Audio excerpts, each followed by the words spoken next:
भारत देश को कोई बचा सकता है तो वो सिर्फ नरेंद्र मोदी ही हैं। दूसरे व्यक्ति ने पूछा वो कैसे? तो उसने कहा कि रिजाइन देकर के, इस्तीफा देकर के। तो आज मैं कहना चाहता हूं, क्या वो अपनी बात के ऊपर में अडिग हैं, या वो भी एक जुमला था जब उन्होंने आडवाणी जी को रिटायर कर दिया था 75 वर्ष के अंदर होने पर, उनको टिकट, वो प्रधानमंत्री पद का दावेदार नहीं माना, और मुरली मनोहर जोशी की बेचारी की, उनकी तो लोकसभा सीट ही छीन ली गई। लोकतंत्र की जिसने हत्या की उसको भी सरेआम फांसी देके उसकी भी हत्या कर देनी चाहिए। लोकतंत्र के तरीके से, संविधान के तरीके से उसको जो है सजा मिलनी चाहिए, क्योंकि वो भी एक हत्या है। अगर तुम किसी के वोट को हटा देते हो तो वो भी लोकतंत्र की हत्या है। तो हत्या करने की सजा क्या होती है? पूर्व में 302 थी, तो उसके अंदर हत्या करने वाले की सजा फांसी थी। तो ये लोकतंत्र की हत्या कर रहे हैं, तो इनको क्या सजा होनी चाहिए? मेरा यही कहने का मतलब है कि लोकतंत्र के तरीके से, लोकतंत्र की हत्या करने वाले को भी लोकतंत्र तांत्रिक तरीके से ही उसकी भी हत्या होनी चाहिए, उसको फांसी पर चढ़ाया जाना चाहिए, कानून के दायरे में खड़ा करके। ये मेरा कहने का मतलब है। लोकतंत्र की हत्या हो रही हो, वोटों की हेराफेरी हो रही हो, वोटों को चुराए जा रहे हो, तो लोकतंत्र कहाँ इस देश में है? ये तो लोकतंत्र की हत्या कर राजतंत्र को ले जाना चाहते हैं। तो इस देश को अगर बचाना है तो मैं तो बड़े विनम्र भाव से उनके दीर्घ आयु की मंगल कामना करते हुए निवेदन करूंगा, माननीय प्रधानमंत्री जी नरेंद्र मोदी साहब और माननीय सरसंचालक मोहन भागवत जी, आप लोग 75 वर्ष की उम्र पूरी कर चुके हैं। बुजुर्गों का सम्मान नौजवानों की नज़र में रहे कि बुजुर्गों की कुछ जवान होती है, बुजुर्ग कुछ बुढ़ापे में सत्य बोलते हैं, वो सत्य इस देश में कायम रहे, यहाँ की सभ्यता संस्कृति नौजवानों की नज़र में न गिरे। इसलिए आप अपने उम्र के अनुसार जो है इस्तीफा ले लें, संन्यास ले लें और नौजवानों को आगे आने दें, और ये झूठ बोलने से बचें ताकि शेष जीवन में आप कुछ इस तरीके का सत्य बोलें कि अगर कहीं आप स्वर्ग में जाएंगे और वहाँ ईश्वर को लेखा जोखा देना पड़ेगा तो अंत समय का ब्यौरा तो पेश कर दें। अन्यथा आप ही की जो धर्म की आइडियोलॉजी है, पता नहीं झूठ बोलने वालों को किस किस कोलू में पेरा जाता है। तो मैं नहीं चाहता कि हमारे बुजुर्ग यहाँ से जाएँ, वो बुजुर्ग हमारे भी हमारे देश के प्रधानमंत्री हैं, कि झूठ बोलने वाले किसी कोलू में पेरे जाएँ जो यमलोक में होते हैं। ये मैं इन्हीं के धर्मशास्त्रों के अनुसार, इनकी करनी भरनी के जो शास्त्र हैं उन किंवदंतियों के अनुसार कह रहा हूँ। मुझे, मेरे पास इस बात का कोई लेखा जोखा नहीं है। मैं तो बुद्ध धर्म को मानने वाला हूँ, कोई लोक परलोक में विश्वास नहीं रखता। मैं यथार्थ को मानता हूँ, सत्य को मानता हूँ। बुद्ध जो है तथ्यात्मक और सत्य को मानते थे। नमस्कार दर्शकों, आप देख रहे हैं रेंजर टीवी इंडिया। ना धर्म ना जात, केवल सच के साथ। दर्शकों, आपको हमारा चैनल पसंद आता है तो सब्सक्राइब करें, लाइक करें, शेयर करें, कमेंट जरूर करें। मैं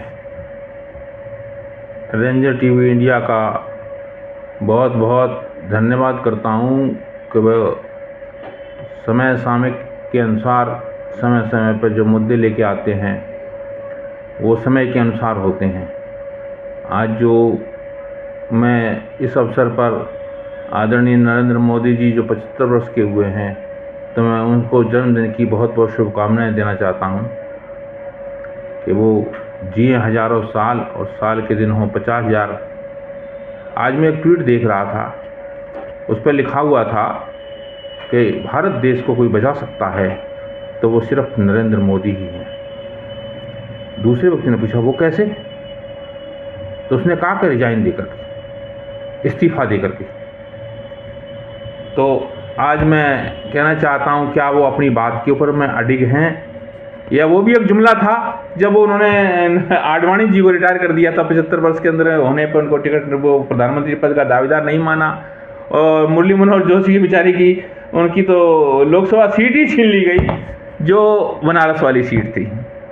अब ये मुझे प्रतीत होता है कि कहीं जुमला ना साबित हो, क्योंकि 75 वर्ष पूर्ण होने के बाद में भारतीय जनता पार्टी में जो नियम था कि भाई वो रिटायर होने के बाद 75 वर्ष होने के बाद में तुरंत रिटायर हो जाएंगे, और अभी तक तो हम यही सुनते आ रहे थे ये उनका तीसरा टर्न है। लेकिन अब सबसे बड़ी विडंबना क्या है कि अब इतनी ज़्यादा पोल खुल रही हैं, भारतीय जनता पार्टी ने जो गंदगी फैलाई है 11-12 वर्ष के अंदर में, जब से भारत सत्ता में आई है तब से, तो वो अब सब सामने आ रही हैं। देखिए, इस बार तीसरे टर्म से पहले इनका नारा था अब की बार 400 पार।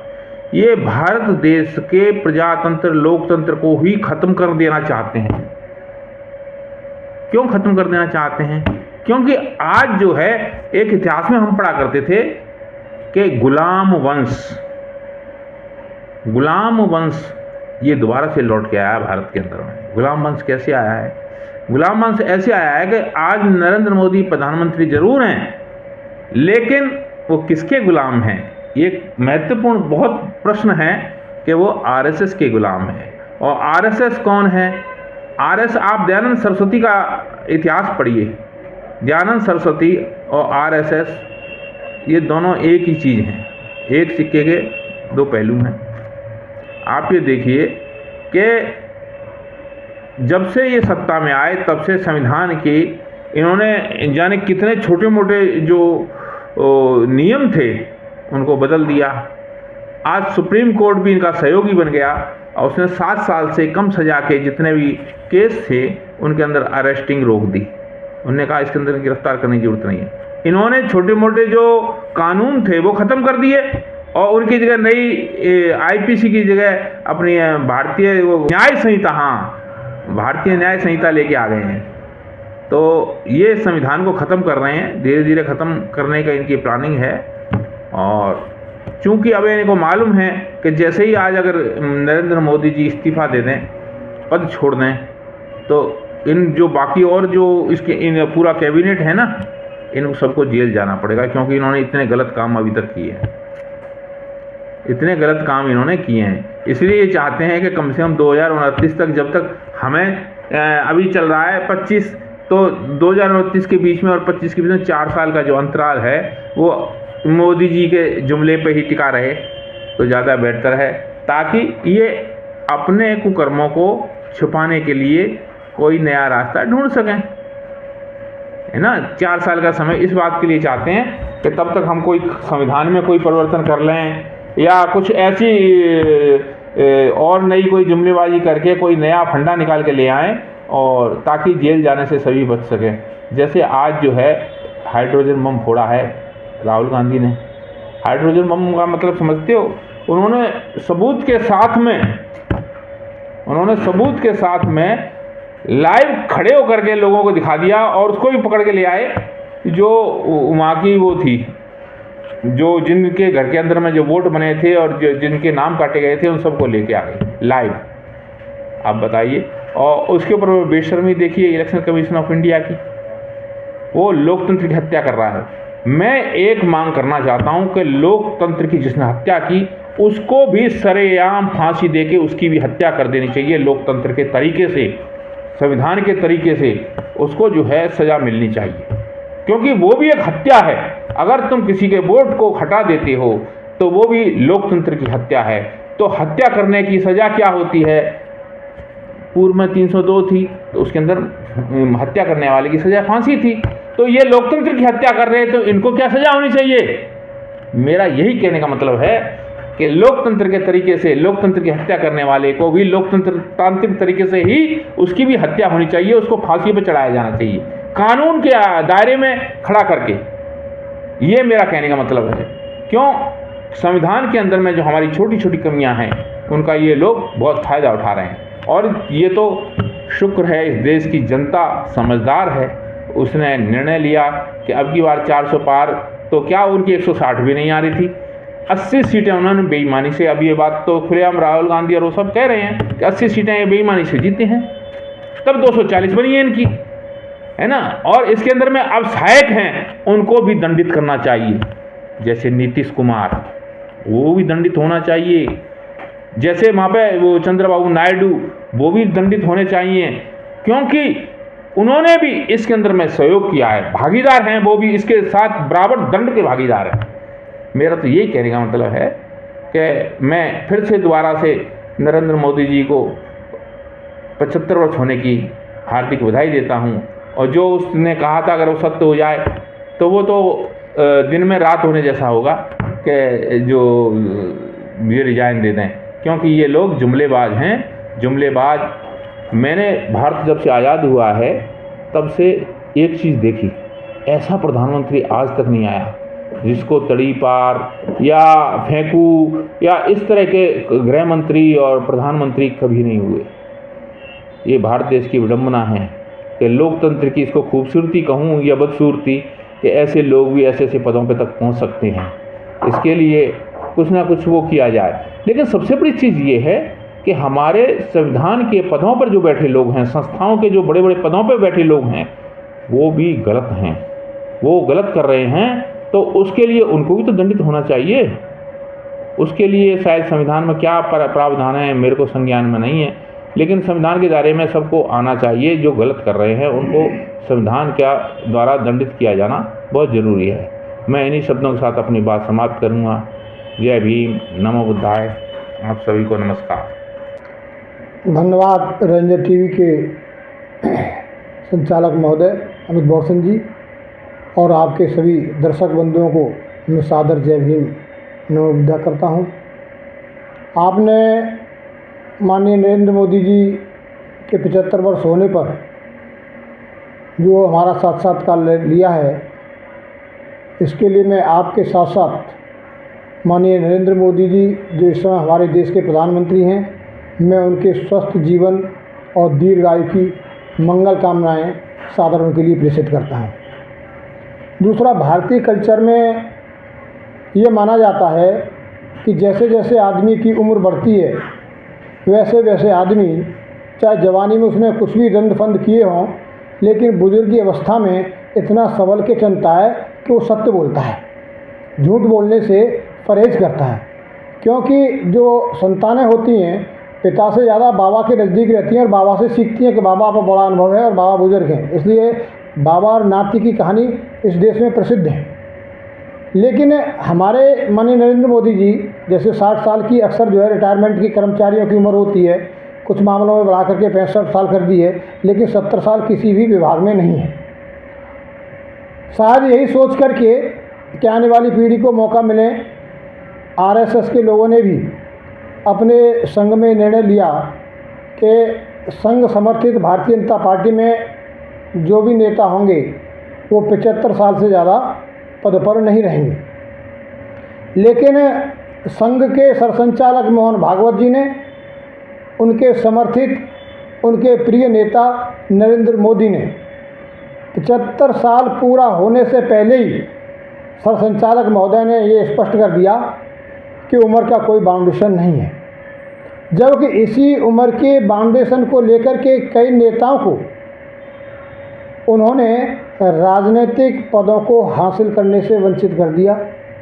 जैसा कि हमारे पूर्व राष्ट्रीय संयोजक जी ने बताया कि लाल कृष्ण आडवाणी जी, मुरली मनोहर जोशी जी, इन लोगों पर स्वस्थ होते हुए भी, अच्छे नेतृत्व करने की क्षमता रखते हुए भी यह कह करके अलग कर दिया राजनीति से कि आप संन्यास लीजिए, आपकी उम्र 75 साल हो गई है। लेकिन अब 75 साल आडवाणी जी की भी, उनकी प्रधानमंत्री जी की भी हो गई कल 17 तारीख को, और हमारे आरएसएस के सरसंचालक मोहन भागवत जी की हो गई। लेकिन मोहन भागवत जी ने अपना बचाव करते करते प्रधानमंत्री जी का भी बचाव कर दिया कि उम्र का कोई बाउंडेशन नहीं है। ये इस बात का प्रतीक है कि अब बुजुर्गों की बात पर भी जनता विश्वास नहीं करेगी। जो बुजुर्गों का इस भारतीय कल्चर में विश्वास था नौजवानों को कि बुजुर्ग सत्य बोलते हैं, यह बुजुर्गों पर विश्वास उठना जैसा है। आपने बाबा खड़ग सिंह डाकू और बाबा, उनका मुझे नाम ध्यान नहीं आ रहा इस समय, एक बाबा के नाम से प्रसिद्ध थे और एक खड़ग सिंह डाकू था। उनकी कहानी बहुत प्रसिद्ध है। एक मुखिया कहानी ये प्रसिद्ध है कि बाबा पर जो है एक घोड़ा था बहुत अच्छा, खड़ग सिंह डाकू था। खड़ग सिंह ने सोचा कि बाबा से मैं घोड़ा कैसे ले लूँ। बाबा जो थे अपने अनुभव के आधार पर समाज सेवा करते थे, अनुभवी थे, जनसेवक के रूप में थे। लेकिन खड़ग सिंह की नीयत घोड़े पर थी, तो खड़ग सिंह डाकू ने एक बुजुर्ग पीड़ित का रूप धारण करके कम्बल ओढ़ करके रास्ते किनारे बैठ गया और कराहने लगा पीड़ित होने की, आहा भरने लगा, मुझे बचाओ बचाओ बचाओ। तो जो बाबा थे घोड़े वाले, उन्होंने सोचा भाई कोई दीनहीन है, पीड़ित है, तो वो घोड़े से उतरे और उस पीड़ित के पास पहुँचे, भैया क्या परेशानी है, कैसे बताइए। तो जैसे ही वो उसके पास पहुँचे और खड़क सिंह जो है धोखा दे करके उनके घोड़े को लेकर के भाग गया। तो बाबा ने कहा, अरे भाई खड़क सिंह तू रुक, घोड़ा ले जाए, इस बात की कोई चिंता नहीं है, लेकिन एक बड़ा दुख होगा। क्या?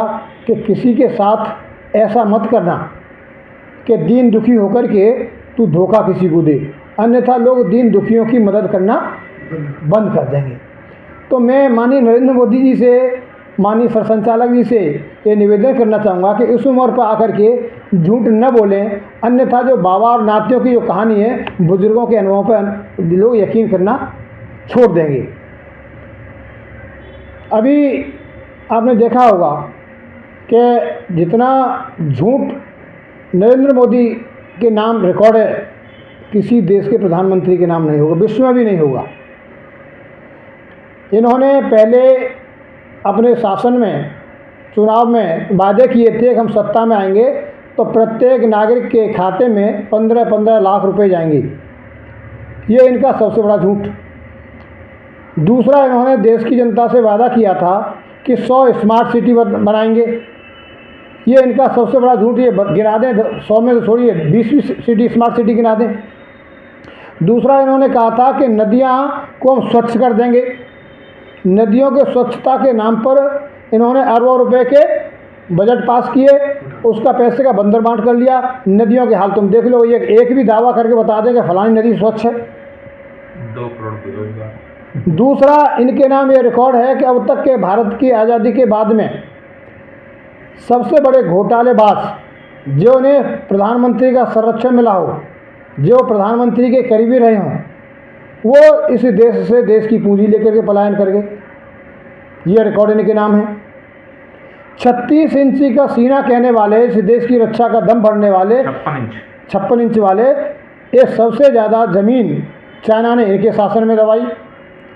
ये आज तक उसे मुक्त नहीं करा पाए। तो इनके नाम कई रिकॉर्ड झूठ के कायम हैं। सबसे ज़्यादा गरीबी से नीचे, आज इनके ही मैं वक्तव्य को दोहरा रहा हूँ कि 140 करोड़ की जनता में 80 करोड़ लोग आज मुफ्त के अनाज पर जीवित हैं। ये क्या बात सिद्ध करती है? किसी देश में इतनी गरीबी है, भुखमरी है, बेरोजगारी है कि लोग अपनी मेहनत से अपना घर नहीं चला सकते, 2 जून की रोटी नहीं खा सकते, और ये कहते हैं कि देश जो है आर्थिक शक्ति उन्नति कर रहा है। अरे आर्थिक शक्ति और उन्नति विकसित तो जब होता है जब प्रत्येक नागरिक जो है मेहनत मशक्कत करके अपनी रोजी रोटी कमा करके विकास करता हो। जो पराधीन कर दिया हो, अगर उन्हें मुफ्त का अनाज न दिया जाए तो उनके घरों में तो लोग जो है मर जाएंगे भूखे। ये इनका विकास है। तो इस अवस्था में भी झूठ पर झूठ बोलते जाते हैं, इतने जुमले बोलते जाते हैं कि नौजवानों पर, इन पर यकीन अब नहीं रहा है। अच्छी बात है, बुजुर्ग अवस्था में लोग कहते हैं कि जैसे जैसे उम्र बढ़ती है और हम जो है स्वर्ग के जाने के लिए नज़दीक पहुंच जाते हैं, और ये हिंदू धर्म में आस्था रखते हैं। हिंदू धर्म में तो ये है कि आदमी को जीवन में अंत समय पर जब जाता है तो ऊपर वाले भगवान को जा करके जवाब देना पड़ता है कि आपने क्या क्या अच्छे किए, क्या क्या बुरे कर्म किए। तो मुझे पता नहीं कि वो बुद्धि शुद्धि वाले लोग कहाँ गए। जब वो सत्ता में नहीं थे तो भारतीय जनता पार्टी के लोग, RSS के लोग बहुत बुद्धि शुद्धि यज्ञ करते थे। अरे भाई, अब बुद्धि शुद्धि यज्ञ क्यों नहीं करना चाहते? इन बुजुर्गों की बुद्धि शुद्धि हो कि नौजवान लोगों को आने का मौका दें। मैं ये नहीं कह रहा कि मतलब वो कांग्रेस को दें या मतलब जो है किसी दूसरी पार्टी वालों को दें। कम से कम बीजेपी वालों पे तो रहम करो। जो नौजवान लगे हुए हैं, जिनकी उम्र 40 साल है, 45 साल है, 50 साल है, 55 साल है, वो कब नेता बनेंगे? तुम 75 साल के बाद भी मतलब जो है सरसंचालक बने रहोगे तो नौजवान आदि को सरसंचालक बनेगा RSS का। तुम 75 साल के बाद भी मतलब जो है प्रधानमंत्री बने रहोगे तो RSS के नौजवानों को और बीजेपी के नौजवान नेताओं को कम मौका मिलेगा। ये इनकी हिटलरशाही है और ये यही राजतंत्र का ओर ले जाने वाला है। राजतंत्र की क्या होता है? राजतंत्र में राजा कभी अंत समय तक शासक राजा बना रहता है।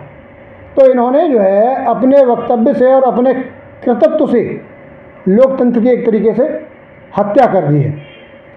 ये राजतंत्र की ओर ले जाना चाहते हैं और ये हिटलरशाही से मतलब जो सत्ता पर बने रहना चाहते हैं। ये अपने कोई इनकी कोई जबान नहीं है। सबसे ज़्यादा अगर कलंकित लोकतंत्र हुआ है तो भारतीय जनता पार्टी के चुनाव में हुआ है। इतना बड़ा आज तक की आज़ादी में किसी की भी सरकार रही हो, उस सरकार में चुनाव आयोग पर इतने गंभीर आरोप नहीं लगे। हाँ, कुछ बदमाशों पर तो लगते थे कि बैलेट बॉक्स को लूट लिया, वहाँ वोट डालने से रोक लिया, लेकिन चुनाव आयोग की देखरेख में, सरकार की देखरेख में प्रधानमंत्री को जिताने के लिए पूरे के पूरे लोकतंत्र की हत्या हो रही हो, वोटों की हेराफेरी हो रही हो, वोटों को चुराए जा रहे हो, तो लोकतंत्र कहाँ है इस देश में है? ये तो लोकतंत्र की हत्या कर राजतंत्र को ले जाना चाहते हैं। तो इस देश को अगर बचाना है तो मैं तो बड़े विनम्र भाव से उनके दीर्घ आयु की मंगल कामना करते हुए निवेदन करूंगा, माननीय प्रधानमंत्री जी नरेंद्र मोदी साहब और माननीय सरसंचालक मोहन भागवत जी, आप लोग 75 वर्ष की उम्र पूरी कर चुके हैं। बुजुर्गों का सम्मान नौजवानों की नज़र में रहे कि बुजुर्गों की कुछ जवान होती है, बुजुर्ग कुछ बुढ़ापे में सत्य बोलते हैं, वो सत्य इस देश में कायम रहे, यहाँ की सभ्यता संस्कृति नौजवानों की नज़र में न गिरे। इसलिए आप अपने उम्र के अनुसार जो है इस्तीफा ले लें, संन्यास ले लें और नौजवानों को आगे आने दें और ये झूठ बोलने से बचें, ताकि शेष जीवन में आप कुछ इस तरीके का सत्य बोलें कि अगर कहीं आप स्वर्ग में जाएंगे और वहाँ ईश्वर को लेखा जोखा देना पड़ेगा तो अंत समय का ब्यौरा तो पेश कर दें। अन्यथा आप ही की जो धर्म की आइडियोलॉजी है, पता नहीं झूठ बोलने वालों को किस किस कोलू में पेरा जाता है। तो मैं नहीं चाहता कि हमारे बुजुर्ग यहाँ से जाएँ, वो बुजुर्ग हमारे भी हमारे देश के प्रधानमंत्री हैं, कि झूठ बोलने वाले किसी कोलू में पेरे जाएँ जो यमलोक में होते हैं। ये मैं इन्हीं के धर्मशास्त्रों के अनुसार, इनकी करनी भरनी के जो शास्त्र हैं उन किंवदंतियों के अनुसार कह रहा हूँ। मुझे मेरे पास इस बात का कोई लेखा जोखा नहीं है। मैं तो बुद्ध धर्म को मानने वाला हूँ, कोई लोक परलोक में विश्वास नहीं रखता। मैं यथार्थ को मानता हूँ, सत्य को मानता हूँ। बुद्ध जो है तथ्यात्मक और सत्य को मानते थे। इसलिए मैं अखिल भारतीय मंगल मैत्री महासंघ के अपने समस्त नौजवान भाई और बहनों से ये निवेदन करूँगा, अगर ये लोग अपने नैतिक रूप से रुझान नहीं देते हैं और भारतीय जनता पार्टी के लोगों को नौजवानों को मौका नहीं देते हैं, तो ऐसे झूठों को अगर उनकी पार्टी के लोग सबक न सिखा सकें, तो जो भी विधानसभा के चुनाव आने वाले हैं उत्तर प्रदेश में, अखिल भारतीय मंगल मैत्री महासंघ के लोग नौजवान जो है गांव-गांव जा करके इनके झूठ का पुलंदा को गांव-गांव तक खोलें कि ये बुजुर्ग लोग होकर के झूठ बोलते हैं, इनकी बात पर कोई यकीन न करो। सबसे ज़्यादा अगर देश के साथ झूठ बोला है तो इन दोनों बुजुर्गों ने बोला है। सबसे ज़्यादा दलितों पर अन्याय अत्याचार हुआ है तो मोदी जी की सरकार में हुआ है। ये समरसता की बात कहते हैं, समानता की बात नहीं कहते, समानता विरोधी हैं। ये संविधान का पालन नहीं करते, ये अपने वेद शास्त्रों के अनुसार अपनी ब्राह्मणवादी व्यवस्था को शेष रखते हैं। आपको इससे बड़ा कोई ज्वलंत उदाहरण नहीं मिलेगा कि विश्व के किसी भी धर्म के मुख्य स्थान पर कब्जा किसी दूसरे विधर्मी का नहीं होता। तथागत बुद्ध द्वारा जो तपस्वी भूमि थी महाबोधि महाविहार गया का, हमारे भिक्षु संघ लंबे समय से आंदोलन कर रहा है उसे मुक्ति के लिए, लेकिन इनके कान पर जू नहीं रेंगती। ये सत्य बात कहने का कोई स्टेटमेंट नहीं देते कि किस नैतिकता के आधार पर जो है वहाँ पर हिंदुओं का बौद्ध धर्म पर कब्जा है। तथागत बुद्ध ने कभी अपने आप को ये नहीं कहा कि मैं हिंदू धर्म का समर्थक हूँ। उन्होंने अपने आप को स्वतंत्र विचारधारा दी और उनके अनुयायियों ने उसे धर्म की मान्यता दी, लेकिन उन्हें विष्णु का अवतार घोषित कर दिया। अरे जब पुनर्जन्म में भगवान बुद्ध आस्था ही नहीं रखते थे तो आप उसे कैसे कह सकते हैं कि विष्णु के अवतार थे। तो इनकी सरासर जो है, जहाँ आय का साधन है, जहाँ सम्मान का स्थान है, वहाँ ये जाति आधार पर रिजर्वेशन चाहते हैं। इस देश में रिजर्वेशन लंबे समय से ब्रह्मावादी व्यवस्था के लोगों का है कि जहाँ सम्मान की पोस्ट हैं, धर्म के क्षेत्र में हो चाहे प्रशासन के क्षेत्र में हो, वहाँ शीर्ष पर यही बैठना चाहते हैं। तो ये बुजुर्गों ने इस देश में गलत पर पार्टी डाली है। इस गलत पर पार्टी का नौजवान खुल करके विरोध करें। और मैं तो पुनः एक बार भारतीय जनता पार्टी के नौजवानों से, जो बजरंग दल के हैं, शिवसेना के हैं, उनके समर्थक हैं, भैया बुद्धि शुद्धि यज्ञ करो, इन बुजुर्गों को समझाओ ताकि नौजवानों को बुजुर्गों पर विश्वास बना रहे कि 75 साल का या 70 साल के बुजुर्ग ठीक बोलते हैं। अन्यथा नौजवान पीढ़ी जो कहेगी बुढ़ापे में बुजुर्गों की बुद्धि सठिया जाती है और ये झूठ बोलते हैं, इन पर यकीन न किया जाए, फिर वोट इन्हें देना बंद कर देगी नौजवानों पीढ़ी। इन्हीं शब्दों के साथ में मैं बहुत बहुत पुनः आपके दर्शकों को, श्रोता बंधुओं के लिए उत्तम मंगल कामनाएं करते हुए उनके खुशहाल जीवन की मंगल कामना प्रेषित करता हूँ। जय भीम, नमो बुद्धाय।